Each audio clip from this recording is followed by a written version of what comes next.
ನಾನು ಈ ದಿನ ಮಾತಾಡಕ್ಕಿರುವಂತ ಒಂದು ಸಂಗತಿ ಯಾವುದು ಎಂಬುದಾಗಿ ನಾನು ಹೇಳುವ ಹಾಗೆ, ಅದು ಕರ್ತನ ನಾಮ ಎಂಬುದಾಗಿ, ಯೇಸುವಿನ ನಾಮ ಎಂಬುದಾಗಿ. ಯಾಕಂದ್ರೆ ನಾವು ಅದೇ ಉದ್ದೇಶಕ್ಕೋಸ್ಕರ ಈ ದಿನ ನಾವು ಈ ಒಂದು ಹಾಡನ್ನ ಹಾಡಿದೆವು. ಯೇಸು ನಾಮ ಮಹೋನ್ನತ ನಾಮ ಎಂಬುದಾಗಿ. ಯಾಕಂದರೆ ಆ ನಾಮಕ್ಕೆ ಸರಿಸಾಟಿಯಾದಂತ ಬೇರೊಂದು ನಾಮ ಇಲ್ಲ. ಅದು ಭೂಲೋಕದಲ್ಲಿ ಆಗಲಿ, ಪರಲೋಕದಲ್ಲಿ ಆಗಲಿ, ಎಲ್ಲೇ ಆದರೂ ಕೂಡ ಆ ಒಂದು ಹೆಸರಿಗೆ ಸರಿಸಾಟಿಯಾದಂತ ಹೆಸರು ಇನ್ನೊಂದಿಲ್ಲ ಎಂಬುದಾಗಿ ನಾವು ವಾಕ್ಯ ಭಾಗದಲ್ಲಿ ಅನೇಕ ಸತ್ಯಾಂಶಗಳನ್ನ ನಾವು ನೋಡುವಂತರಾಗಿದ್ದೇವೆ. ಯಾಕಂದರೆ ಆ ನಾಮವು ಎಲ್ಲಾ ಕಾರ್ಯಗಳನ್ನ ಅದು ಮಾಡುವಂತದ್ದಾಗಿದೆ. ಎಲ್ಲ ಸಂಗತಿಗಳನ್ನ ಮಾಡುವಂತದ್ದಾಗಿದೆ. ಅದ್ಭುತ ಕಾರ್ಯಗಳನ್ನ ಮಾಡುವಂತದ್ದಾಗಿದೆ. ಮಹತ್ ಕಾರ್ಯಗಳನ್ನ ಮಾಡುವಂತದ್ದಾಗಿದೆ. ಆದ್ದರಿಂದ ಆ ನಾಮವನ್ನ ನಾವು ಪ್ರತಿದಿನ ನಾವು ಹೇಳುವಂತವರು ನಾವು ಆಗಿದ್ದೇವೆ. ಯೇಸುವಿನ ನಾಮ ಎಂಬುದಾಗಿ ನಾವು ಹೇಳಿಕೊಂಡು ನಾವು ಆತನನ್ನ ಘನಪಡಿಸ್ತೇವೆ. ಈ ದಿನ ಕೂಡ ನಾನು ಈ ವಿಷಯನ ಮಾತಾಡುವಾಗ ಕೆಲವು ಅರ್ಧ ಭಾಗ ನಾವು ಆರಾಧನೆಗೆ ಸಂಬಂಧಪಟ್ಟ ಹಾಗೆ ಇರ್ತದೆ. ಮತ್ತೆ ಅರ್ಧ ಭಾಗ ಅದು ಸುವಾರ್ತೆಗೆ ಸಂಬಂಧಪಟ್ಟಂತದ್ದಾಗಿರ್ತದೆ. ಹೇಗೆಂದರೆ ಕರ್ತನ ನಾಮ ಅದು ಮಹಿಮೆಯುಳ್ಳಂತಹ ನಾಮವಾಗಿದೆ. ಇದಕ್ಕೆ ಸಂಬಂಧಪಟ್ಟ ಹಾಗೆ ಒಂದು ವಾಕ್ಯವನ್ನ ನಾವು ನೋಡಿಕೊಳ್ಳೋಣ. 135ನೇ ಕೀರ್ತನೆ 135 1ರಿಂದ 3ನೇ ವಚನದ ತನಕ. 135ನೇ ಕೀರ್ತನೆ 1ರಿಂದ 3ನೇ ವಚನದ ತನಕ. ಇಲ್ಲಿ ನಾವು ನೋಡ್ತೇವೆ, ತಲೆಬರಹದಲ್ಲಿ ನಾವು ನೋಡ್ತೇವೆ, ಸೃಷ್ಟಿಕರ್ತನು ಪರಿಪಾಲಕನು ಆಗಿರುವ ಏಕದೇವರಿಗೆ ಸ್ತೋತ್ರ ಎಂಬುದಾಗಿ ಇಲ್ಲಿ ತಲಬರಹದಲ್ಲಿ ಹೆಡ್ಲೈನ್ ಅಲ್ಲಿ ನಾವು ನೋಡುವಂತರಾಗಿದ್ದೇವೆ. ಇಲ್ಲಿ ವಾಕ್ಯ ನಮಗೆ ತಿಳಿಸ್ತದೆ, ಯಾಹುವಿಗೆ ಸ್ತೋತ್ರ, ಯೆಹೋವ ನಾಮವನ್ನ ಸ್ತುತಿಸಿರಿ, ಯೆಹೋವನ ಸೇವಕರೇ, ಯೆಹೋವನ ಮಂದಿರದಲ್ಲಿಯೂ ನಮ್ಮ ದೇವರ ಆಲಯದ ಅಂಗಳಗಳಲ್ಲಿಯೂ ಸೇವೆ ಮಾಡುವವರೇ ಆತನನ್ನ ಕೀರ್ತಿಸಿರಿ. ಯಾಹುವಿಗೆ ಸ್ತೋತ್ರ, ಯೆಹೋವನು ಒಳ್ಳೆಯವನು, ಆತನ ನಾಮವನ್ನು ಕೊಂಡಾಡಿರಿ, ಅದು ಮನೋಹರವಾಗಿದೆ ಎಂಬುದಾಗಿ ಇಲ್ಲಿ ಭಕ್ತನು ತಿಳಿಸುವಂತದ್ದನ್ನ ನಾವು ನೋಡುವಂತರಾಗಿದ್ದೇವೆ. ಇಲ್ಲಿ ನಾವು ನೋಡ್ತೇವೆ, ಯೆಹೋವ ನಾಮವನ್ನ ಸ್ತುತಿಸಿರಿ, ಯೆಹೋವನ ಸೇವಕರೇ ಎಂಬುದಾಗಿ. ಯಾಕೆ ನಾವು ಆತನ ನಾಮವನ್ನ ಸ್ತುತಿಸಬೇಕು?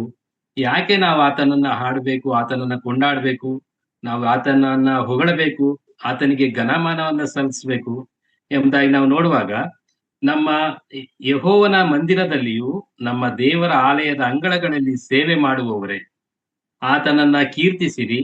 ಯಾಹುವಿಗೆ ಸ್ತೋತ್ರ, ಯೆಹೋವನು ಏನಾಗಿದ್ದಾನಂತೆ? ಆತನು ಒಳ್ಳೆಯವನಾಗಿದ್ದಾನೆ, ಆತನ ನಾಮವನ್ನ ಕೊಂಡಾಡಿರಿ, ಅದು ಮನೋಹರವಾಗಿದೆ ಎಂಬುದಾಗಿ. ಆತನು ಏನಾಗಿದ್ದಾನಂತೆ? ಒಳ್ಳೆಯವನಾಗಿದ್ದಾನೆ ಮತ್ತು ಆತನ ನಾಮವನ್ನ ಕೊಂಡಾಡಿರಿ, ಅದು ಮನೋಹರವಾಗಿದೆ. ಮನೋಹರ ಎಂಬುದಾಗಿ ನಾವು ನೋಡುವಾಗ ಅತಿ ಸುಂದರವಾದಂತದ್ದಾಗಿದೆ ಎಂಬುದಾಗಿ ನಾವು ಆಗಿದ್ದೇವೆ. ಈ ಹೆಸರು ಅದು ಮನೋಹರತೆಗೆ ಅದು ಹೆಸರುವಾಸಿಯಾಗಿದೆ ಎಂಬುದಾಗಿ ನಾವು ನೋಡ್ತೇವೆ. ಅದೇ ರೀತಿ 135ನೇ ಕೀರ್ತನೆ 13ನೇ ವಚನ ಹೀಗೆ ತಿಳಿಸ್ತದೆ, ಯೆಹೋವನೇ, ನಿನ್ನ ನಾಮವು ಶಾಶ್ವತವಾದದ್ದು, ಯೆಹೋವನೇ, ನೀನು ತಲಾತಲಾಂತರಕ್ಕೂ ಸ್ಮರಿಸಲ್ಪಡುತ್ತಿ ಎಂಬುದಾಗಿ. ನೋಡಿ, ಇಲ್ಲಿ ವಾಕ್ಯ ನಮಗೆ ಹೇಗೆ ತಿಳಿಸ್ತದೆ ಸ್ಪಷ್ಟವಾಗಿ, ಯೆಹೋವನೇ, ನಿನ್ನ ನಾಮವು ಶಾಶ್ವತವಾದದ್ದು. ನೋಡಿ, ಈ ಒಂದು ಹೆಸರನ್ನ, ಈ ನಾಮವನ್ನ ಯಾರ ಕೈಲೂ ಅಳಿಸುವುದಕ್ಕೆ ಸಾಧ್ಯವಿಲ್ಲ, ಅಳಿಸಿ ಹಾಕುವುದಕ್ಕೆ ಸಾಧ್ಯವಿಲ್ಲ. ಅದು ನಾಶವಾಗುವಂತ ಅದೊಂದು ಹೆಸರು ಅಲ್ಲ, ನಾಮವಲ್ಲ. ಅದಕ್ಕೋಸ್ಕರ ಭಕ್ತನ ಹೇಳ್ತಾನೆ, ಯೆಹೋವನೇ, ನಿನ್ನ ನಾಮವು ಅದು ಶಾಶ್ವತವಾಗಿರುವಂತದ್ದು. ಆ ಹೆಸರು ಶಾಶ್ವತವಾಗಿ ನಿಲ್ಲುವಂತದ್ದಾಗಿದೆ.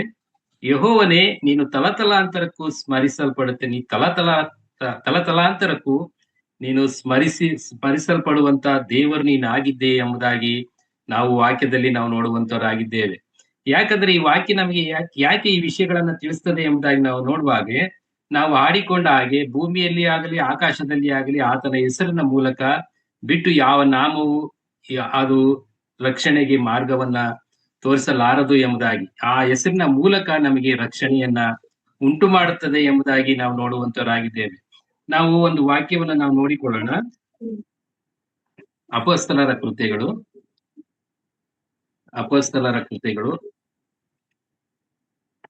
3ನೇ ಅಧ್ಯಾಯ.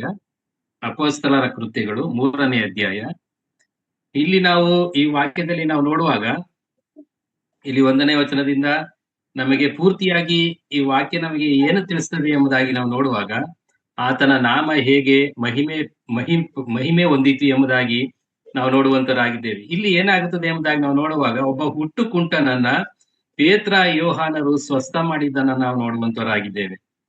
ಈ ಹುಟ್ಟು ಕುಂಟ ಯಾವ ಒಂದು ಸ್ಥಳದಲ್ಲಿದ್ದ, ಹೇಗೆ ಇದ್ದ, ಮತ್ತೆ ಯಾವ ಒಂದು ಮಾರ್ಗದಲ್ಲಿ ಅವನು ನಡೀತಿದ್ದ ಎಂಬುದಾಗಿ ನಾವು ನೋಡುವಾಗ, ಈ ಪೇತ್ರ ಯೋಹಾನರು ಮಧ್ಯಾಹ್ನ 3 ಗಂಟೆಗೆ ನಡೆಯುವಂತಹ ಒಂದು ಪ್ರಾರ್ಥನಾ ಕೂಟಕ್ಕೆ ದೇವಾಲಯಕ್ಕೆ ಹೋಗುತ್ತಾ ಇರುವಂತ ಸಮಯದಲ್ಲಿ ಒಬ್ಬ ಹುಟ್ಟು ಕುಂಟನು ಆ ಒಂದು ಸುಂದರವೆಂಬ ದೇವಾಲಯದ ದ್ವಾರದಲ್ಲಿ ಯಾರೋ ತಂದು ಆತನನ್ನ ಅಲ್ಲಿ ಕೂರಿಸುವಂತದ್ದನ್ನ ನಾವು ನೋಡುವಂತರಾಗಿದ್ದೇವೆ.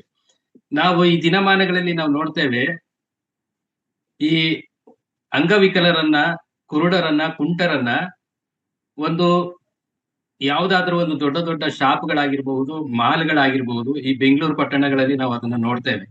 ಇದು ಒಂದು ಯಾವ ರೀತಿಯಾಗಿದೆ ಎಂಬುದಾಗಿ ನಾವು ನೋಡುವಾಗ ಇದು ಒಂದು ಬಿಸ್ನೆಸ್ ಆಗಿದೆ. ಹೇಗೆಂದರೆ ಆ ಅಂಗವಿಕಲರನ್ನ ತಂದು ಆ ಒಂದು ಸ್ಥಳದಲ್ಲಿ ಕೂರಿಸಿ, ಅಲ್ಲಿ ಬರುವಂತ ಜನರು ಅವರಿಗೆ ಭಿಕ್ಷೆ ಕೊಟ್ಟಾಗ ಆ ಭಿಕ್ಷೆಯಿಂದ ಅವರ ಮನೆ ನಡೆಯುವಂತದ್ದು ಅದಾಗಿದೆ.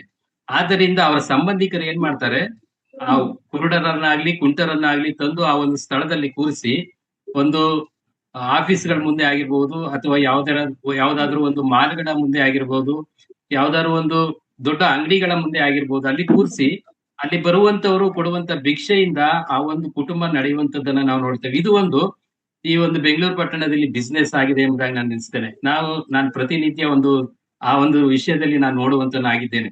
ಹೇಗೆಂದರೆ ಒಂದು ಸಬ್ ರಿಜಿಸ್ಟರ್ ಆಫೀಸ್ ಮುಂದೆ ಒಬ್ಬ ಕುಂಟನನ್ನ, ಅಂಗವಿಕಲನ ತಂದು ಬೆಳಿಗ್ಗೆ ಕೂರಿಸ್ತಾರೆ. ಸಂಜೆ ಆತನನ್ನ ಅದೇ ಆಟೋದಲ್ಲಿ ತೆಗೆದುಕೊಂಡು ಹೋಗಿ ಅವ್ರ ಮನೆಗೆ ಕರ್ಕೊಂಡು ಹೋಗ್ತಾರೆ. ನಾವು ಇದನ್ನೆಲ್ಲ ನೋಡುವಾಗ ಅವ್ರಿಗೆ ಆ ಒಂದು ಭಿಕ್ಷೆಯ ಒಂದು ಸಂಪಾದನೆಯಿಂದ ಆ ಒಂದು ಕುಟುಂಬಗಳು ನಡೆಯುವಂತವು ಈ ಒಂದು ಪಟ್ಟಣಗಳಲ್ಲಿ ಆಗಿದೆ. ನಾನು ನಿನ್ನೆ ದಿನ ನೋಡ್ತಾ ಇದ್ದೆ ಟಿವಿ ಪ್ರೋಗ್ರಾಮ್‌ನಲ್ಲಿ. ಅಲ್ಲಿ ನಾನು ಕೇಳಿಸಿಕೊಂಡ ಹಾಗೆ ಒಬ್ಬ ಶ್ರೀಮಂತ ಭಿಕ್ಷುಕ ಅನೇಕರಿಗೆ ಸಾಲ ಕೊಟ್ಟಿದ್ದಾನೆ ಎಂಬುದಾಗಿ. ನೋಡಿ ಯಾವ ರೀತಿ ಇದೆ ಎಂಬುದಾಗಿ ನಾವು ನೋಡುವಾಗ ಇದು ಒಂದು ರೀತಿಯ ಬಿಸ್ನೆಸ್ ಆಗಿದೆ. ಈ ಬಿಸ್ನೆಸ್ ಮುಖಾಂತರ ಅನೇಕರು ಈ ಲೋಕದಲ್ಲಿ ಬದುಕುವಂತರು ಆಗಿದ್ದಾರೆ. ಇಲ್ಲಿ ನಾವು ನೋಡುವಾಗ ಅದು ನಮ್ಮ ವಿಷಯವಲ್ಲ. ಆದರೆ ನಾನು ಈ ವಿಷಯಕ್ಕೆ ಯಾಕೆ ಬರ್ತಾ ಇದ್ದೇನೆ ಎಂಬುದಾಗಿ ನಾವು ನೋಡುವಾಗ, ನಾವು ಇಲ್ಲಿ ನೋಡ್ತೇವೆ 3ನೇ ಅಧ್ಯಾಯ 1ನೇ ವಚನದಲ್ಲಿ ನಾವು ನೋಡುವಾಗ, ಒಂದಾನೊಂದು ದಿವಸ ಪೇತ್ರ ಯೋಹಾನರು ಮಧ್ಯಾಹ್ನದ ವೇಳೆ 3 ಗಂಟೆಗೆ ನಡೆಯತಕ್ಕ ಪ್ರಾರ್ಥನೆಗಾಗಿ ದೇವಾಲಯಕ್ಕೆ ಹೋಗುತ್ತಿರಲು ಹುಟ್ಟು ಕುಂಟನಾಗಿದ್ದ ಒಬ್ಬ ಮನುಷ್ಯನನ್ನು ಯಾರೋ ಹೊತ್ತುಕೊಂಡು ಬಂದರು. ದೇವಾಲಯದೊಳಕ್ಕೆ ಹೋಗುವುದರಿಂದ ಭಿಕ್ಷೆ ಬೇಡುವುದಕ್ಕಾಗಿ ಅವನನ್ನ ದೇವಾಲಯದ ಸುಂದರ ದ್ವಾರವೆಂಬ ಬಾಗಿಲಿನಲ್ಲಿ ದಿನಾಲೂ ಕೂರಿಸುತ್ತಿದ್ದರು. ಅವನು ದೇವಾಲಯಕ್ಕೆ ಹೋಗುತ್ತಿರುವ ಪೇತ್ರ ಯೋಹಾನರನ್ನ ಕಂಡು ಭಿಕ್ಷಾ ಕೊಡಬೇಕು ಎಂದು ಕೇಳಲು ಪೇತ್ರ ಯೋಹಾನರಿಬ್ಬರು ಅವನನ್ನ ದೃಷ್ಟಿಸಿ ನೋಡಿದರು ಎಂಬುದಾಗಿ. ನಾನು ಮೊದಲೇ ತಿಳಿಸಿದ ಹಾಗೆ ಆ ಹುಟ್ಟು ಕುಂಟನನ್ನ ಯಾರೋ ತಂದು ಅಲ್ಲಿ ಕೂರಿಸುವಂತದ್ದನ್ನ ನಾವು ನೋಡ್ತೇವೆ. ಆ ಒಂದು ಪ್ರಾರ್ಥನಾ ಕೂಟಕ್ಕೆ ಅವರು ಮಧ್ಯಾಹ್ನದ ಒಂದು 3 ಗಂಟೆ ಪ್ರಾರ್ಥನಾ ಕೂಟಕ್ಕೆ ಪೇತ್ರ ಯೋಹಾನರು ಹೋಗುತ್ತಿರುವಂತ ಸಮಯದಲ್ಲಿ ಆ ಸುಂದರವೆಂಬ ದ್ವಾರದ ಆ ಬಾಗಿಲ ಬಳಿಯಲ್ಲಿ ಆ ಹುಟ್ಟು ಕುಂಟನನ್ನ ತಂದು ಕೂರಿಸುವಂತದ್ದನ್ನ ನಾವು ನೋಡ್ತೇವೆ. ಕೂರಿಸಿದಾಗ ಪೇತ್ರ ಯೋಹಾನರು ಆ ಮಧ್ಯಾಹ್ನ ನಡೆಯುವಂತಹ ಒಂದು ಪ್ರಾರ್ಥನಾ ಕೂಟಕ್ಕೆ ಹೋಗುತ್ತಿರಬೇಕಾದ್ರೆ ಪೇತ್ರ ಯೋಹಾನರು ಆ ಕುಂಟನನ್ನ ದೃಷ್ಟಿಸಿ ನೋಡ್ತಾರೆ.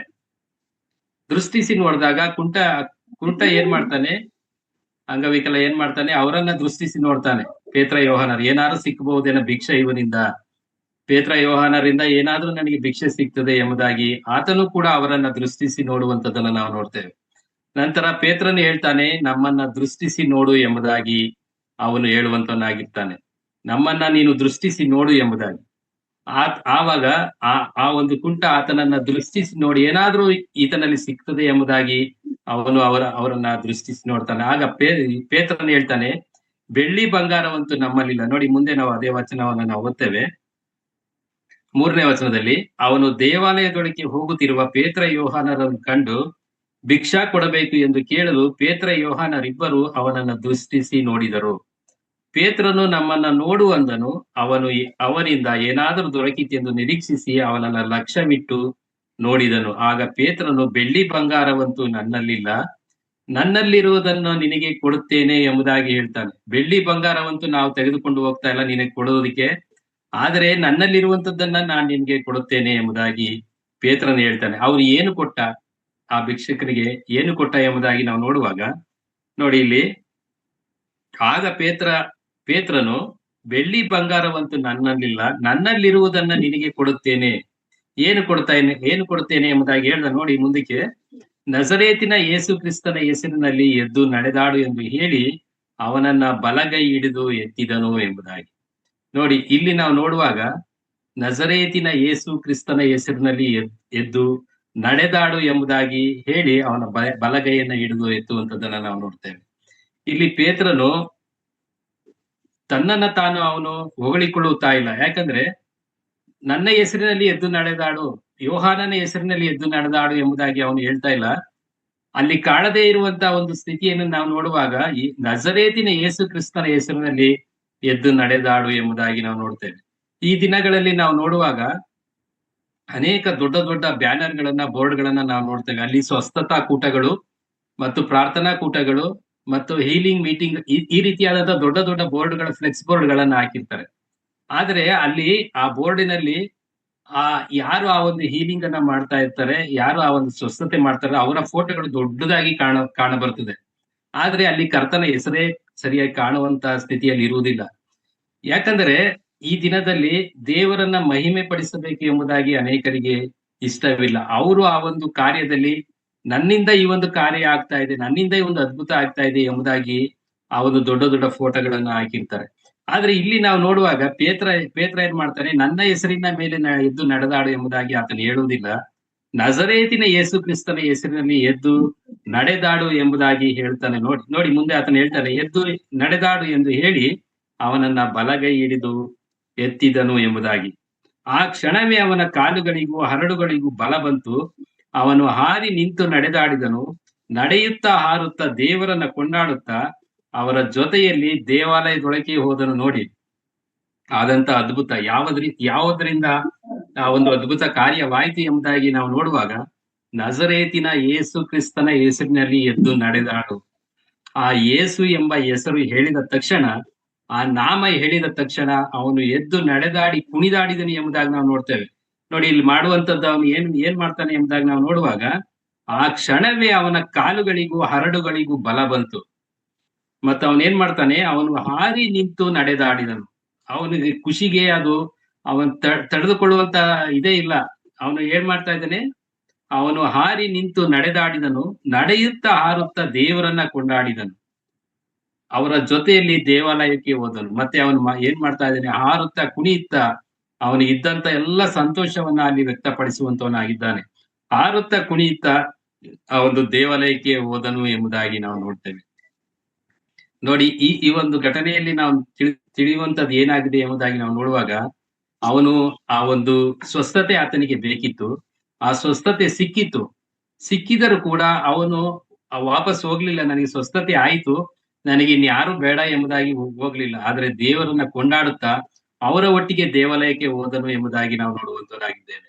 ನಾವು 10 ಮಂದಿ ಕುಷ್ಠರೋಗಿಗಳ ಬಗ್ಗೆ ನಾವು ನೋಡ್ತೇವೆ.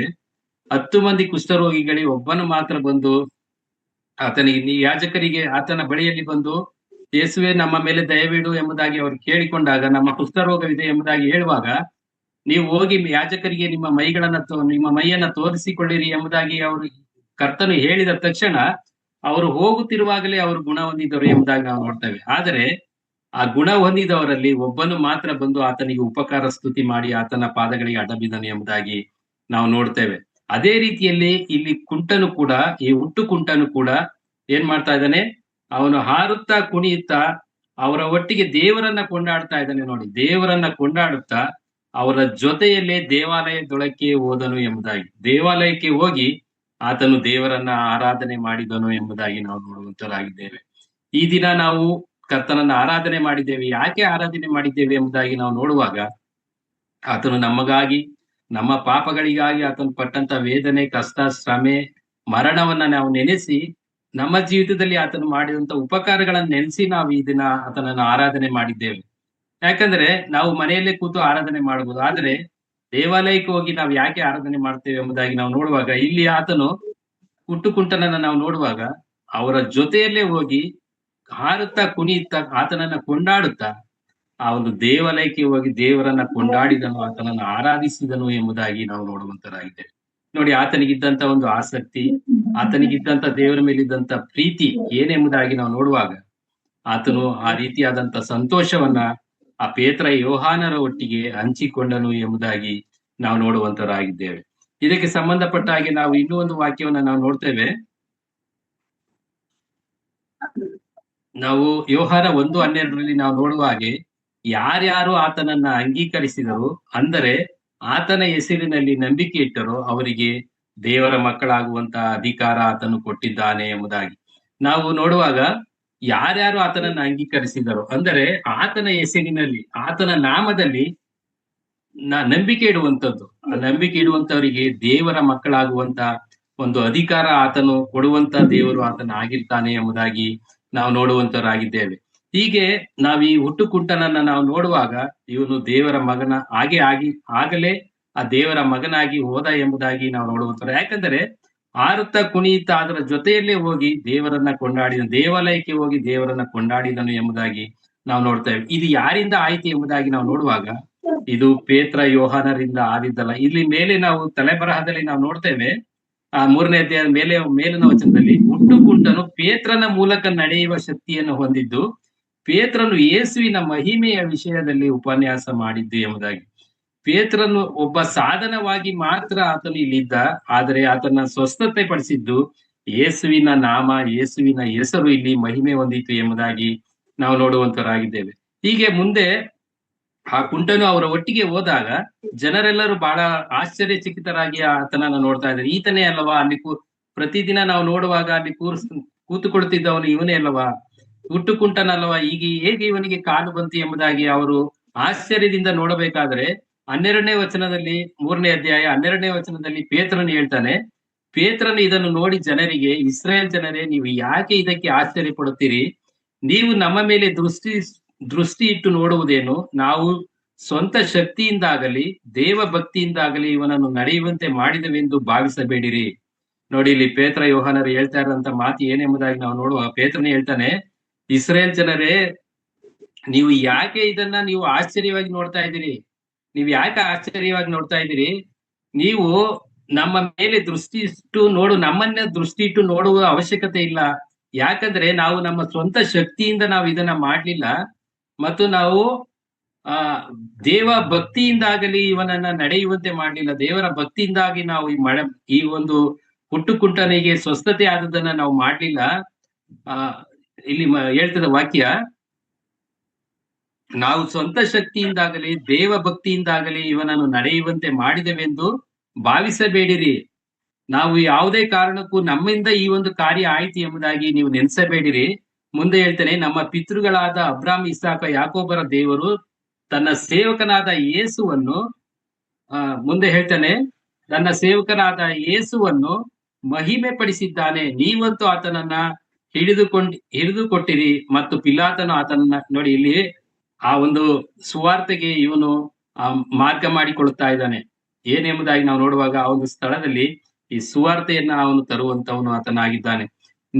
ನೀವೆಲ್ಲರೂ ಸೇರಿ ಆ ಕರ್ತನನ್ನ ಹಿಡಿದುಕೊಟ್ರಿ, ಆ ಯೇಸುವನ್ನ ಹಿಡಿದುಕೊಟ್ರಿ, ಆದರೆ ಪಿಲಾತನು ಆತನನ್ನ ಬಿಡಿಸಬೇಕೆಂಬುದಾಗಿ ಪ್ರಯತ್ನ ಪಟ್ಟರೂ ಕೂಡ ನೀವು ಅವನನ್ನ ಬಿಡಲಿಲ್ಲ, ಅವನನ್ನ ಶಿಲುಬೆಗೆ ಹಾಕಿ ನೀವು ಕೊಂದಿರಿ ಎಂಬುದಾಗಿ ಹೇಳ್ತಾನೆ. ನೋಡಿ, ಮುಂದೆ ಹೇಳ್ತಾನೆ 14ನೇ ವರ್ಷದಲ್ಲಿ, ನೀವು ಪರಿಶುದ್ಧನೂ ನೀತಿವಂತನೂ ಆಗಿರುವ ಪುರುಷನನ್ನ ಬೇಡವೆಂದು ಹೇಳಿ ಕೊಲೆಗಾರನಾದ ಮನುಷ್ಯನನ್ನು ಬಿಡಿಸಿಕೊಳ್ಳಬೇಕೆಂದು ಬೇಡಿಕೊಂಡು ಜೀವನಾಯಕನನ್ನ ಕೊಲ್ಲಿಸಿದಿರಿ ಎಂಬುದಾಗಿ ಆ ಜನರಿಗೆ ಹೇಳುವಂತದ್ದನ್ನ ನಾವು ನೋಡ್ತೇವೆ. ಇಲ್ಲಿ ನಾವು ನೋಡುವಾಗ, ಆ ಕಳ್ಳನಾಗಿದ್ದಂತ ಬರಬನನ್ನ ನಮಗೆ ಬಿಟ್ಟುಕೊಡು, ಯೇಸುವನ್ನ ಶಿಲುಬೆಗೆ ಹಾಕಿಸಿ ಎಂಬುದಾಗಿ ಕೂಗುವಂತದ್ದನ್ನ ನಾವು ನೋಡುವಂತರಾಗಿದ್ದೇವೆ. ಆ ಕಳ್ಳನಾಗಿದ್ದಂತ, ಸುಳ್ಳನಾಗಿದ್ದಂತ, ಮೋಸ ಮಾಡ್ತಾ ಇದ್ದಂತ ಆ ಬರಬನನ್ನ ನಮಗೆ ಬಿಟ್ಟುಕೊಡು, ಯೇಸುವನ್ನ ಶಿಲುಬೆಗೆ ಹಾಕಿಸಿ ಎಂಬುದಾಗಿ ಕೂಗುವಂತದ್ದನ್ನ ನಾವು ನೋಡ್ತೇವೆ. ಇಲ್ಲಿ ಅದನ್ನೇ ಹೇಳ್ತಾ ಇದ್ದಾರೆ ನೋಡಿ, ಪರಿಶುದ್ಧನೂ ನೀತಿವಂತನೂ ಆಗಿರುವ ಪುರುಷನನ್ನ ಬೇಡವೆಂದಿರಿ ನೀವು. ಪರಿಶುದ್ಧನಾಗಿದ್ದ ಆತನು ನೀತಿವಂತನಾಗಿದ್ದ, ಇಂಥವನನ್ನ ನೀವು ಏನ್ ಮಾಡಿದ್ರಿ? ಆ ಒಂದು ಶಿಲುಬೆಗೆ ಹಾಕಿ ಆತನನ್ನ ಕೊಂದಿರಿ ಎಂಬುದಾಗಿ ಕೊಲ್ಲಿಸಿದಿರಿ. ಆದರೆ ದೇವರು ಆತನನ್ನ ಸತ್ತವರೊಳಗಿಂದ ಎಬ್ಬಿಸಿದನು. ಈ ವಿಷಯದಲ್ಲಿ ನಾವೇ ಸಾಕ್ಷಿಗಳು. ಯಾಕಂದ್ರೆ ಯೇಸು ಕ್ರಿಸ್ತನ ಜೊತೆ ಇವರು ಇದ್ದಂತ ಶಿಷ್ಯರಾಗಿದ್ದರು. ಪ್ರತಿನಿತ್ಯ ಆತನ ಜೊತೆ ಇದ್ದುಕೊಂಡು ಆತನ ಕಾರ್ಯವೆಲ್ಲವನ್ನ ನೋಡ್ತಾ ಇದ್ದಂತ ಶಿಷ್ಯರಾಗಿದ್ದರು. ಅವರು ಅಲ್ಲಿ ನಡೆದಂತ ಘಟನೆಗಳನ್ನೆಲ್ಲ ನೋಡಿದ್ದಾರೆ. ಯಾಕಂದ್ರೆ ಯೇಸು ಕ್ರಿಸ್ತನು ಸುವಾರ್ತೆ ಸಾರಿದ್ದು, 3.5 ವರ್ಷಗಳ ಕಾಲ ಅವರೊಟ್ಟಿಗಿದ್ದು ಮತ್ತು ಆತನು ಅನುಭವಿಸಿದಂತ ಹಿಂಸೆಗಳು, ಇದನ್ನೆಲ್ಲ ನೋಡಿ ಆತನು ಆ ಶಿಲುಬೆಗೆ ಹಾಕಿದ್ದು ಮತ್ತು ಶಿಲುಬೆಯಿಂದ ಒಂದು ಸಮಾಧಿಯಲ್ಲಿ ಇಟ್ಟಿದ್ದು, ಅದು 3ನೇ ದಿನದಲ್ಲಿ ಆತನು ಪುನರುತ್ಥಾನವಾಗಿ ಎದ್ದು ಬಂದದ್ದು, ಇದಕ್ಕೆಲ್ಲ ನಾವೇ ಸಾಕ್ಷಿಗಳು ಎಂಬುದಾಗಿ ಅವರು ಆ ಒಂದು ಸಾಕ್ಷಿಯನ್ನ, ಆ ಒಂದು ಸುವಾರ್ತೆಯನ್ನ ಅಲ್ಲಿ ಹೇಳುವಂತವರಾಗಿರ್ತಾರೆ. ನೋಡಿ ಇಲ್ಲಿ ಹೇಳ್ತಾನೆ, ಜೀವ ನಾಯಕನನ್ನ ನೀವು ಕೊಂದು ಬಿಟ್ರಿ, ಆದರೆ ದೇವರು ಅವನನ್ನ ಹಾಗೆ ಸಾವಿನಲ್ಲಿ ಮುಳುಗಿಸಲಿಲ್ಲ, ಆತನನ್ನ ಎಬ್ಬಿಸಿದನು. ಯಾಕೆ ಎಬ್ಬಿಸಿದನು ಎಂಬುದಾಗಿ ನಾವು ನೋಡುವಾಗ, ಪುರುಷನನ್ನ ಬೇಡವೆಂದು ಹೇಳಿ ಕೊಲೆಗಾರನಾದ ಮನುಷ್ಯನನ್ನ ಬಿಡಿಸಿಕೊಳ್ಳಬೇಕೆಂದು ಬೇಡಿಕೊಂಡು ಜೀವ ನಾಯಕನನ್ನ ನೀವು ಕೊಲ್ಲಿಸಿದಿರಿ, ಆದರೆ ದೇವರು ಆತನನ್ನ ಸತ್ತರೊಳಗಿಂದ ಎಬ್ಬಿಸಿದನು ಎಂಬುದಾಗಿ ಪೇತ್ರನು ಅಲ್ಲಿ ಒಂದು ಸಾಕ್ಷಿಯನ್ನು ಕೊಡುವಂತರ, ಈ ವಿಷಯದಲ್ಲಿ ನಾವೇ ಸಾಕ್ಷಿಗಳಾಗಿದ್ದೇವೆ ಎಂಬುದಾಗಿ. ನೀವು ನೋಡುವಂತ, ನಮಗೆ ಗುರುತಿರುವಂತ ಈ ಮನುಷ್ಯನು ನೆಟ್ಟಗಾದದ್ದಕ್ಕೆ ಆತನ ಹೆಸರಿನಲ್ಲಿ ಇಟ್ಟ ನಂಬಿಕೆಯೇ ಕಾರಣ. ಇವನು ಈ ಒಂದು ಸ್ವಸ್ಥತೆಯನ್ನ, ಈ ಹುಟ್ಟುಕುಂಟ ಸ್ವಸ್ಥತೆಯನ್ನ ಹೊಂದಬೇಕಾದ್ರೆ ಕಾರಣ ಈತನು ಆತನ ಹೆಸರಿನ ಮೇಲೆ ಇಟ್ಟಂತ ಒಂದು ನಂಬಿಕೆ. ಆ ನಂಬಿಕೆಯೇ ಕಾರಣವಾಯಿತು ಇಲ್ಲಿ ನಾವು ಆ ಒಂದು ಸ್ವಸ್ಥತೆ, ಅವನು ಸ್ವಸ್ಥನಾಗಬೇಕಾದರೆ ಎಂಬುದಾಗಿ ಪೇತ್ರನು ಹೇಳ್ತಾನೆ. ನೀವು ನೋಡುವಂತ, ನಿಮಗೆ ಗುರುತಿರುವಂತ ಈ ಮನುಷ್ಯ ಈಗ ನೆಟ್ಟಗಾಗಿದ್ದಾನೆ, ಆತನ ಕಾಯಿಲೆಗಳು ಗುಣ ಆಗಿದೆ, ಆತನು ಕುಂಟನಾಗಿದ್ದು ಈಗ ಕಾಲುಗಳೆಲ್ಲ ಸರಿ ಇದೆ. ಇದಕ್ಕೆ ಕಾರಣ ಏನು ಎಂಬುದಾಗಿ ನಾವು ನೋಡುವಾಗ, ಆತನ ಹೆಸರಿನ ಮೇಲೆ ಇಟ್ಟ ನಂಬಿಕೆಯೇ ಕಾರಣ. ನಾನು ಮೊದಲೇ ಅದಕ್ಕೆ ಹೇಳಿದ್ದು, ಯೇಸು ನಾಮ ಮಹೋನ್ನತ ನಾಮ, ಪ್ರಭು ಯೇಸು ನಾಮ ಬಲು ಮಧುರ ಎಂಬುದಾಗಿ ನಾವು ನೋಡುವಂತವರಾಗಿದ್ದೇವೆ. ಇಲ್ಲಿ ನಾವು ನೋಡ್ತೇವೆ, ನೆಟ್ಟಗಾದದಕ್ಕೆ ಆತನ ಹೆಸರಿನಲ್ಲಿ ಇಟ್ಟ ನಂಬಿಕೆಯೇ ಕಾರಣ. ಆ ಹೆಸರೇ ಇವನನ್ನ ಏನ್ ಮಾಡಿತಂತೆ, ಬಲಪಡಿಸಿತು. ಆತನ ಮೂಲಕ ಉಂಟಾಗಿರುವ ನಂಬಿಕೆ ಇವನಿಗೆ ನಮ್ಮೆಲ್ಲರ ಮುಂದೆ ಪೂರ್ಣ ಕ್ಷೇಮವನ್ನ ಕೊಟ್ಟಿತು ಎಂಬುದಾಗಿ. ನೋಡಿ, ಇವನಿಗೆ ಆತನ ಮೇಲೆ ಇಟ್ಟಂತ ಒಂದು ನಂಬಿಕೆ ಮತ್ತು ಆತನ ಮೇಲಿಟ್ಟಂತ ಒಂದು ಭರವಸೆ, ಅದು ಆತನಿಗೆ ಪೂರ್ಣ ಕ್ಷೇಮವನ್ನ ಕೊಟ್ಟಿತು ಎಂಬುದಾಗಿ ಇಲ್ಲಿ ಒಂದು ಸುವಾರ್ತೆಯನ್ನ, ಸಾಕ್ಷಿಯನ್ನ ಆ ಇಸ್ರೇಲ್ ಜನರ ಮುಂದೆ ಇವರು ಹೇಳುವಂತದ್ದನ್ನ ನಾವು ನೋಡುವಂತರಾಗಿದ್ದೇವೆ. ಈ ರೀತಿಯಲ್ಲಿ ಈ ಒಂದು ಕಾನ್ವರ್ಸೇಷನ್ ನಡೆಯಬೇಕಾದ್ರೆ, ಅವರು ಮುಂದೆ ಆತನು ಈ ಪೇತ್ರ ಯೋಹಾನರನ್ನ ಹಿಡಿದು ಕೊಲ್ಲಬೇಕೆಂಬುದಾಗಿ ಆ ಜನಗಳು ಆ ಒಂದು ಹಿಂಸೆ ಕೊಡಬೇಕೆಂಬುದಾಗಿ ಅವರು ಪ್ರಯತ್ನ ಪಟ್ಟರು ಕೂಡ ದೇವರು ಅವರನ್ನ ತಪ್ಪಿಸುವುದನ್ನ ನಾವು ನೋಡ್ತೇವೆ. ಇಲ್ಲಿ ನಾವು 4ನೇ ಅಧ್ಯಾಯದ, ಅದೇ ಅಪೊಸ್ತಲ ಕೃತ್ಯ 4ನೇ ಅಧ್ಯಾಯದ 5ನೇ ವಚನದಲ್ಲಿ ನಾವು ನೋಡ್ತೇವೆ, ಮರುದಿನ ಯಹೂದ್ಯರ ಅಧಿಕಾರಿಗಳು, ಹಿರಿಯರು, ಶಾಸ್ತ್ರಿಗಳು ಯೆರೂಸಲೇಮಿನಲ್ಲಿ ಕೂಡಿ ಬಂದರು. ಅನ್ನನೆಂಬ ಮಹಾಯಾಜಕನು, ಕಾಯಫನು, ಯೋಹಾನನು, ಅಲೆಕ್ಸಾಂದ್ರನು ಮಹಾಯಾಜಕನು, ಸಂಬಂಧಿಗಳೆಲ್ಲರೂ ಇದ್ದರು. ಇವರು ಪೇತ್ರ ಯೋಹಾನರನ್ನು ನಡುವೆ ನಿಲ್ಲಿಸಿ, ನೀವು ಎಂಥ ಶಕ್ತಿಯಿಂದ ಇಲ್ಲವೇ ಎಂಥ ಹೆಸರಿಂದ ಇದನ್ನ ಮಾಡಿದಿರಿ ಎಂದು ಕೇಳಲು, ಪೇತ್ರನು ಪವಿತ್ರಾತ್ಮ ಭರಿತನಾಗಿ ಅವರಿಗೆ, ಜನರ ಅಧಿಕಾರಿಗಳೇ, ಹಿರಿಯರೇ, ಒಬ್ಬ ಅಂಗಹೀನನಿಗೆ ಆದ ಉಪಕಾರದ ವಿಷಯದಲ್ಲಿ ಅವನಿಗೆ ಯಾತರಿಂದ ನೆಟ್ಟಗಾಯ್ತು ಎಂಬುದಾಗಿ ನಮ್ಮನ್ನು ಇವತ್ತು ವಿಚಾರಣೆ ಮಾಡುವುದಾದರೆ, ನಿಮ್ಮೆಲ್ಲರಿಗೂ ಇಸ್ರೇಲ್ ಜನರೆಲ್ಲರಿಗೂ ತಿಳಿಯಬೇಕಾದದ್ದೇನೆಂದರೆ, ನೀವು ಶಿಲುಬೆಗೆ ಹಾಕಿಸಿದಂತ ಮತ್ತು ದೇವರು ಸತ್ತರೊಳಗಿಂದ ಎಬ್ಬಿಸಿದ ನಜರೇತಿನ ಯೇಸು ಕ್ರಿಸ್ತನ ಹೆಸರಿನಿಂದಲೇ ಈ ಮನುಷ್ಯನು ನಿಮ್ಮೆದುರಿನಲ್ಲಿ ಸ್ವಸ್ಥನಾಗಿ ನಿಂತಿರುತ್ತಾನೆ ಎಂಬುದಾಗಿ ಅಲ್ಲಿ ಕೂಡ ಈ ಪೇತ್ರ ಯೋಹಾನರು ಸಾಕ್ಷಿ ಕೊಡುವಂತದ್ದನ್ನ ನಾವು ನೋಡುವಂತವರಾಗಿದ್ದೇವೆ. ಈ ಘಟನೆಗಳನ್ನೆಲ್ಲ ನಾವು ನೋಡುವಾಗ ಇಲ್ಲಿ ಆತನ ಒಂದು ಮಹತ್ವವನ್ನ, ಆತನ ನಾಮವನ್ನ ಅದು ಮಹಿಮೆ ಪಡಿಸುವಂತದ್ದು ಅದಾಗಿದೆ. ನಾವು ಯೆಶಾಯನ ಗ್ರಂಥ 9ನೇ ಅಧ್ಯಾಯ 6ನೇ ವಚನದಲ್ಲಿ ನಾವು ನೋಡ್ತೇವೆ, ಒಂದು ಮಗು ನಮಗಾಗಿ ಹುಟ್ಟಿದೆಯಷ್ಟೇ, ವರದ ಮಗನು ನಮಗೆ ದೊರೆತನು, ಆಡಳಿತವು ಆತನ ಬಾಹುವಿನ ಮೇಲಿರುವುದು. ಆತನ ಹೆಸರುಗಳು ಏನೆಂಬುದಾಗಿ ನಾವು ನೋಡುವಾಗ, ಅದ್ಭುತ ಸ್ವರೂಪನು, ಆಲೋಚನಾಕರ್ತನು, ನಿತ್ಯನಾದ ತಂದೆ, ಪರಾಕ್ರಮಿಯಾದ ದೇವರು, ಸಮಾಧಾನದ ಪ್ರಭು ಎಂಬುದೇ ಈತನ ಹೆಸರುಗಳು ಎಂಬುದಾಗಿ ನಾವು ವಾಕ್ಯದಲ್ಲಿ ನಾವು ಓದುವಂತವರಾಗಿದ್ದೇವೆ. ನೋಡಿ, ನಾವು ಅದ್ಭುತ ಸ್ವರೂಪನು, ಈತನ ಅದ್ಭುತಗಳನ್ನ ಮಾಡುವುದಕ್ಕೆ ಶ್ರೇಷ್ಠನಾದ ದೇವರು, ಈತನ ಹೆಸರುಗಳೇ ಅದಾಗಿದೆ ಎಂಬುದಾಗಿ ನಾವು ನೋಡುವಂತರಾಗಿದ್ದೇವೆ. ನೋಡಿ, ಅದ್ಭುತ ಸ್ವರೂಪನು, ಆಲೋಚನಾಕರ್ತನು, ಆಲೋಚನೆಯಲ್ಲಿ ಆತನು ಶ್ರೇಷ್ಠನು, ಕಾರ್ಯದಲ್ಲಿ ಸಮರ್ಥನು ಎಂಬುದಾಗಿ ನಾವು ವಾಕ್ಯದಲ್ಲಿ ನಾವು ನೋಡ್ತೇವೆ. ಆತನ ಆಲೋಚನೆಯು ಬಹಳ ಮುಖ್ಯವಾದಂತಹ ಒಂದು ಆಲೋಚನೆಯಾಗಿದೆ ನಮ್ಮ ವಿಷಯಗಳಲ್ಲಿ. ಆತನು ಹೇಳ್ತಾನೆ, ನಿಮ್ಮ ಆಲೋಚನೆಗಳು ನನ್ನ ಆಲೋಚನೆಗಳು ನಿಮ್ಮ ಆಲೋಚನೆಗಳಲ್ಲ, ನಿಮ್ಮ ಮಾರ್ಗಗಳು ನನ್ನ ಮಾರ್ಗಗಳಲ್ಲ ಎಂಬುದಾಗಿ ಕರ್ತನು ಹೇಳುವಂತದ್ದನ್ನ ನಾವು ನೋಡ್ತೇವೆ. ಈ ರೀತಿಯಲ್ಲಿ ಆತನು ಅದ್ಭುತ ಸ್ವರೂಪನಾಗಿದ್ದಾನೆ, ಆಲೋಚನಾಕರ್ತನಾಗಿದ್ದಾನೆ, ಪರಾಕ್ರಮಿಯಾದ ದೇವರಾಗಿದ್ದಾನೆ. ಆತನು ಅದ್ಭುತ ಕಾರ್ಯಗಳನ್ನ ನಾವು ನೋಡುವಾಗ ಆತನು ಪರಾಕ್ರಮಶಾಲಿ, ಆತನು ಭುಜಬಲ ಪರಾಕ್ರಮದಿಂದ ಆ ಒಂದು ಐಗುಪ್ತ ದೇಶದಿಂದ ಇಸ್ರೇಲರನ್ನ ಬಿಡುಗಡೆಗೊಳಿಸಿದ ಎಂಬುದಾಗಿ ನಾವು ನೋಡ್ತೇವೆ. ಇಂಥ ಹೆಸರುಗಳನ್ನ ಹೊಂದಿರುವಂತ ಈತನು ಪರಿಶುದ್ಧನಾಗಿ, ಭೂಮಿ ಆಕಾಶ ಎಲ್ಲಾ ಕಡೆ ಕೂಡ ಆತನ ಹೆಸರುಗಳು ಪ್ರಸಿದ್ಧಿಯಾಗಿದೆ ಮತ್ತು ಮಹೋನ್ನತವಾಗಿದೆ, ಮನೋಹರವಾಗಿದೆ ಎಂಬುದಾಗಿ ಕೀರ್ತನೆಗಾರನು ಬರೆಯುವಂತನಾಗಿದ್ದಾನೆ. ಮತ್ತು ಪರಾಕ್ರಮಿಯಾದ ದೇವರು, ಸಮಾಧಾನದ ಪ್ರಭು ಎಂಬುವೇ ಈತನ ಹೆಸರುಗಳು ಎಂಬುದಾಗಿ ಆತನು ಹೇಳ್ತಾನೆ. ನಾನು ಈ ಲೋಕಕ್ಕೆ ಸಮಾಧಾನವನ್ನು ಹುಟ್ಟಿಸುವ ಸಲುವಾಗಿ ಬಂದಿದ್ದೇನೆ ಎಂಬುದಾಗಿ ಕೂಡ ಹೇಳುವಂತನಾಗಿದ್ದಾನೆ. ಸಮಾಧಾನದ ಪ್ರಭು ಎಂಬುದೇ ಆತನ ಹೆಸರು ಎಂಬುದಾಗಿ ನಾವು ನೋಡುವಂತರಾಗಿದೆ. ಇದನ್ನೆಲ್ಲ ನಾವು ನೋಡುವಾಗ ಆತನ ಹೆಸರು ಮಹಿಮೆ ಪಡಬೇಕು. ಆತನ ಹೆಸರು ಅದು ಶಾಶ್ವತವಾಗಿರುವಂತದ ಹೆಸರು. ಭೂಮಿ ಆಕಾಶಗಳು ಅಳಿದು ಹೋದರೂ ಆತನ ಹೆಸರು ಮಾತ್ರ, ಆ ವಾಕ್ಯಗಳು ಮಾತ್ರ, ಆತನು ಮಾತಾಡಿರುವಂತಹ ವಾಕ್ಯಗಳು ಮಾತ್ರ ಅದು ಅಳಿದು ಹೋಗುವುದಿಲ್ಲ ಎಂಬುದಾಗಿ ನಾವು ನೋಡುವಂತರಾಗಿದ್ದೇವೆ. ನೋಡಿರಿ, ಯುಗದ ಸಮಾಪ್ತಿಯವರೆಗೆ ಎಲ್ಲಾ ದಿವಸ ನಾನು ನಿಮ್ಮ ಸಂಗಡ ಇರುತ್ತೇನೆ ಎಂಬುದಾಗಿ ಹೇಳಿದ್ದಾನೆ. ಈ ಹೆಸರಿನ ಹೊಂದಿರುವಂತಹ ಕರ್ತನು ಆತನು ಹೇಳುವಂತ ಮಾತು, ಯುಗದ ಸಮಾಪ್ತಿಯವರೆಗೂ ಎಲ್ಲಾ ದಿವಸ ನಾನು ನಿಮ್ಮ ಸಂಗಡ ಇರುತ್ತೇನೆ ಎಂಬುದಾಗಿ ಹೇಳುವಂತದ್ದನ್ನ ನಾವು ನೋಡ್ತೇವೆ. ಅದೇ ರೀತಿ ಇನ್ನೊಂದು ವಾಕ್ಯವನ್ನ ನಾವು ನೋಡೋಣ. ಮತ್ತಾಯನು ಬರೆದ ಸುವಾರ್ತೆ 1ನೇ ಅಧ್ಯಾಯ. ಮತ್ತಾಯನು ಬರೆದ ಸುವಾರ್ತೆ 1ನೇ ಅಧ್ಯಾಯ 21ನೇ ವಚನದಲ್ಲಿ ನಾವು ನೋಡುವ ಹಾಗೆ, ಆಕೆಯು ಒಬ್ಬ ಮಗನನ್ನ ಹಡೆಯುವಳು, ನೀನು ಆತನಿಗೆ ಯೇಸು ಎಂದು ಹೆಸರಿಡಬೇಕು, ಯಾಕಂದರೆ ಆತನೇ ತನ್ನ ಜನರನ್ನು ಅವರ ಪಾಪಗಳಿಂದ ಬಿಡಿಸಿ ಕಾಯುವನು ಅಂದನು ಎಂಬುದಾಗಿ. ನೋಡಿ, ಇಲ್ಲಿ ಕೂಡ ಆತನ ಹೆಸರಿನ ಬಗ್ಗೆ ಇಲ್ಲಿ ವಿವರಣೆಯನ್ನ ನೀಡುವಂತದ್ದು ಈ ವಾಕ್ಯವಾಗಿದೆ. ಆಕೆಯು ಒಬ್ಬ ಮಗನನ್ನ ಹಡೆಯುವಳು, ನೀನು ಆತನಿಗೆ ಯೇಸು ಎಂದು ಹೆಸರಿಡಬೇಕು, ಯಾಕಂದರೆ ಆತನೇ ತನ್ನ ಜನರನ್ನ ಅವರ ಪಾಪಗಳಿಂದ ಬಿಡಿಸಿ ಕಾಯುವನು ಎಂಬುದಾಗಿ ನಾವು ನೋಡುವಂತರಾಗಿದ್ದೇವೆ.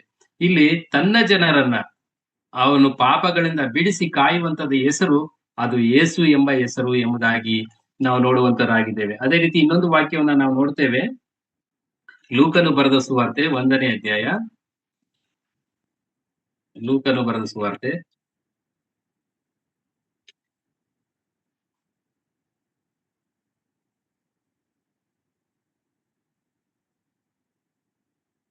49ನೇ ವಚನ. ಇಲ್ಲಿ ಮರಿಯಳು ತನಗಾದಂತ ಒಂದು ಘಟನೆಯಿಂದ ಆತನನ್ನ ಮಹಿಮೆ ಪಡಿಸುವಂತವಳಾಗಿದ್ದಾಳೆ. ಇಲ್ಲಿ 49ನೇ ವಚನದಲ್ಲಿ ಆಕೆ ಹೇಳುವಂತದ್ದು, ಶಕ್ತನಾಗಿರುವ ಆತನು ನನಗೆ ದೊಡ್ಡ ಉಪಕಾರಗಳನ್ನ ಮಾಡಿದ್ದಾನೆ, ಆತನ ನಾಮವು ಪರಿಶುದ್ಧವಾದದ್ದು ಎಂಬುದಾಗಿ ಮರಿಯಳು ಹೇಳುವಂತದ್ದನ್ನ ನಾವು ನೋಡ್ತೇವೆ. ಇಲ್ಲಿ 47ನೇ ವಚನದ ಮೇಲ್ಭಾಗದಿಂದ ಆಕೆ ಹೇಳುವಂತದ್ದು, ನನ್ನ ಪ್ರಾಣವು ಕರ್ತನನ್ನ ಕೊಂಡಾಡುತ್ತದೆ, ನನ್ನ ಆತ್ಮವು ನನ್ನ ರಕ್ಷಕನಾದ ದೇವರ ವಿಷಯದಲ್ಲಿ ಉಲ್ಲಾಸಗೊಂಡದೆ, ಆತನು ತನ್ನ ದಾಸಿಯ ದೀನಸ್ಥಿತಿಯ ಮೇಲೆ ಲಕ್ಷ್ಯವಿಟ್ಟಿದ್ದಾನೆ.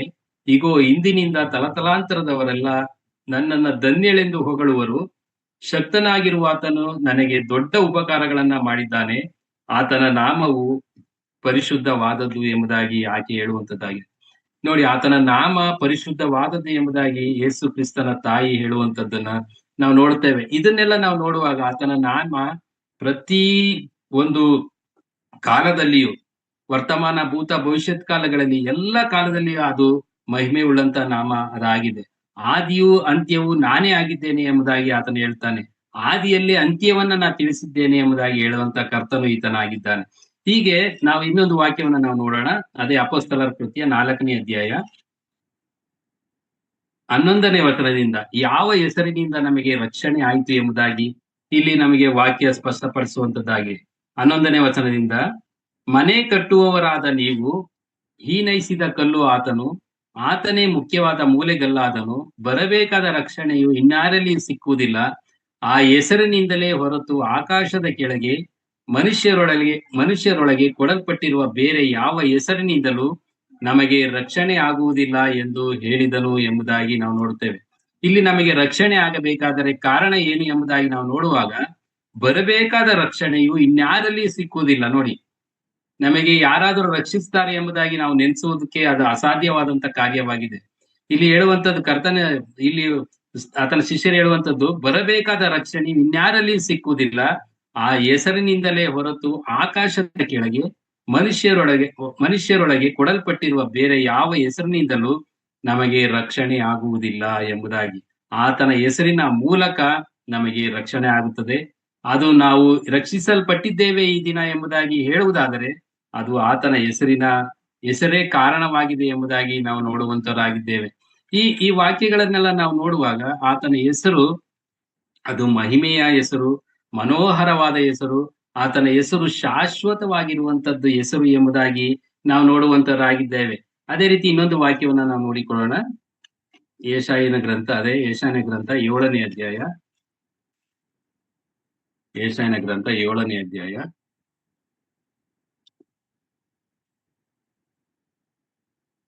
14ನೇ ವಚನದಲ್ಲಿ ನಾವು ನೋಡ್ತೇವೆ. ಇದರಿಂದ ಕರ್ತನು ತಾನೇ ನಿಮಗೆ ಒಂದು ಗುರುತನ್ನ ಕೊಡುವನು. ಇಗೋ, ಒಬ್ಬ ಕನ್ನಿಕೆ ಗರ್ಭಿಣಿಯಾಗಿ ಮಗನನ್ನ ಹಡೆದು ಅವನಿಗೆ ಇಮ್ಮಾನುವೇಲ್ ಎಂದು ಹೆಸರಿಡುವಳು. ಅವನು ಕೆಟ್ಟದ್ದು ಬೇಡ, ಒಳ್ಳೇದೇ ಬೇಕು ಅನ್ನುವಷ್ಟು ಬಲ್ಲವನಾಗುವಾಗ ಮೊಸರನ್ನು ಜೇನುತುಪ್ಪವನ್ನು ತಿನ್ನುವನು. ಆ ಮಗುವು ಕೆಟ್ಟದ್ದು ಬೇಡ, ಒಳ್ಳೇದೇ ಬೇಕು ಅನ್ನುವಷ್ಟು ಬಲ್ಲವನಾಗಿರುವುದರೊಳಗೆ ಯಾವ ಇಬ್ಬರು ರಾಜರಿಗೆ ನೀನು ಹೆದರಿ ನಡುಗುತ್ತೀಯೋ ಅವರ ದೇಶವು ನಿರ್ಜನವಾಗುವುದು ಎಂಬುದಾಗಿ ನಾವು ನೋಡುವಂತರಾಗಿದ್ದೇವೆ. ಈತನ ಹೇಳುವಂತದ್ದು ಇಮ್ಮಾನುವೇಲ್ ಎಂಬುದಾಗಿ, ದೇವರು ನಮ್ಮ ಕೂಡ ಇದ್ದಾನೆ ಎಂಬುದಾಗಿ, ಈ ಹೆಸರಿನ ಅರ್ಥ ಎಂಬುದಾಗಿ ಕೂಡ ನಾವು ನೋಡುವಂತವರಾಗಿದ್ದೇವೆ. ಈ ವಾಕ್ಯಗಳನ್ನೆಲ್ಲ ನಾವು ನೋಡುವಾಗ ಆತನು ನಮ್ಮ ಒಟ್ಟಿಗೆ ಆತನು ಇರುವಂತವನು ಆಗಿದ್ದಾನೆ.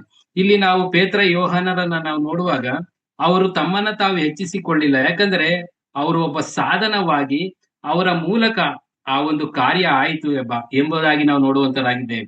ಆ ಹುಟ್ಟು ಕುಂಟನನ್ನ ಅವರು ಸ್ವಸ್ಥ ಮಾಡಿದಕ್ಕೆ ಕಾರಣ ಅವರಲ್ಲ, ಆದರೆ ಅವರು ಒಂದು ಸಾಧನವಾಗಿದ್ದುಕೊಂಡು ಅವರ ಮೂಲಕ ಆ ಒಂದು ಕರ್ತನನ್ನ ಮಹಿಮೆ ಪಡಿಸಬೇಕು ಎಂಬುದೇ ಅವರ ಉದ್ದೇಶವಾಗಿತ್ತು. ಆತನ ಹೆಸರಿನ ಮೂಲಕ ಒಂದು ಕಾರ್ಯ ಆಗಬೇಕೆಂಬುದಾಗಿ ಉದ್ದೇಶವಾದ್ದರಿಂದ ಅವ್ರು ಹೇಳುವಂತದ್ದು, ನಜರೇತಿನ ಯೇಸು ಕ್ರಿಸ್ತನ ಹೆಸರಿನಲ್ಲಿ ಎದ್ದು ನಡೆದಾಡು ಎಂಬುದಾಗಿ ಆ ಹುಟ್ಟುಕುಂಟನಿಗೆ ಹೇಳುವಂತದನ್ನ ನಾವು ನೋಡುವಂತರಾಗಿದ್ದೇವೆ.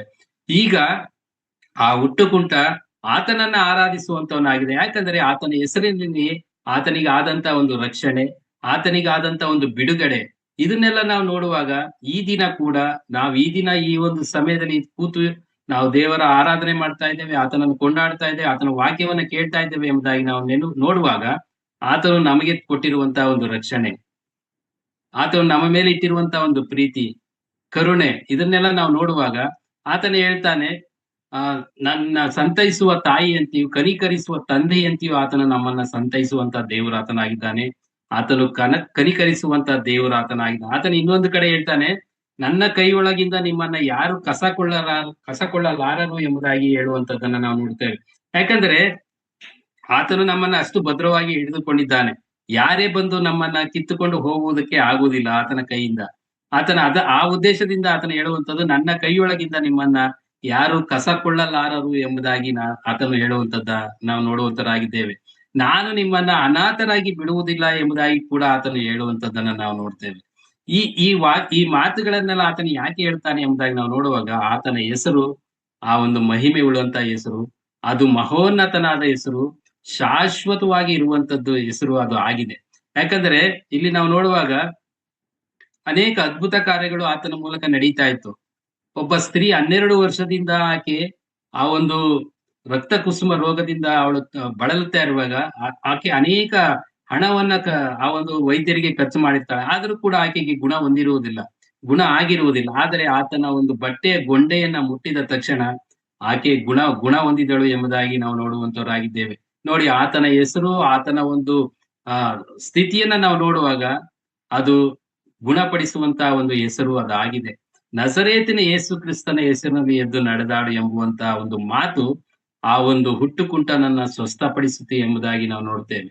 ಇಲ್ಲಿ ಮಹಿಮೆ ಪಡಿಸಿದ್ದು ಕರ್ತನನ್ನ ಇವರು ಪೇತ್ರ ಯೋಹಾನರು ಮಹಿಮೆ ಪಡಿಸಿ, ಆತನ ಜೀವ ನಾಯಕನಾದಂತ ಕ್ರಿಸ್ತನನ್ನ ನೀವು ಕೊಂದಿರಿ, ಆದರೆ ಆ ಒಂದು ಕೊಂದರೂ ಕೂಡ ದೇವರು ಆತನನ್ನ ಸಮಾಧಿಯಲ್ಲೇ ಇರುವಂತ ಸ್ಥಿತಿಗೆ ಆತನು ಬಿಡಲಿಲ್ಲ.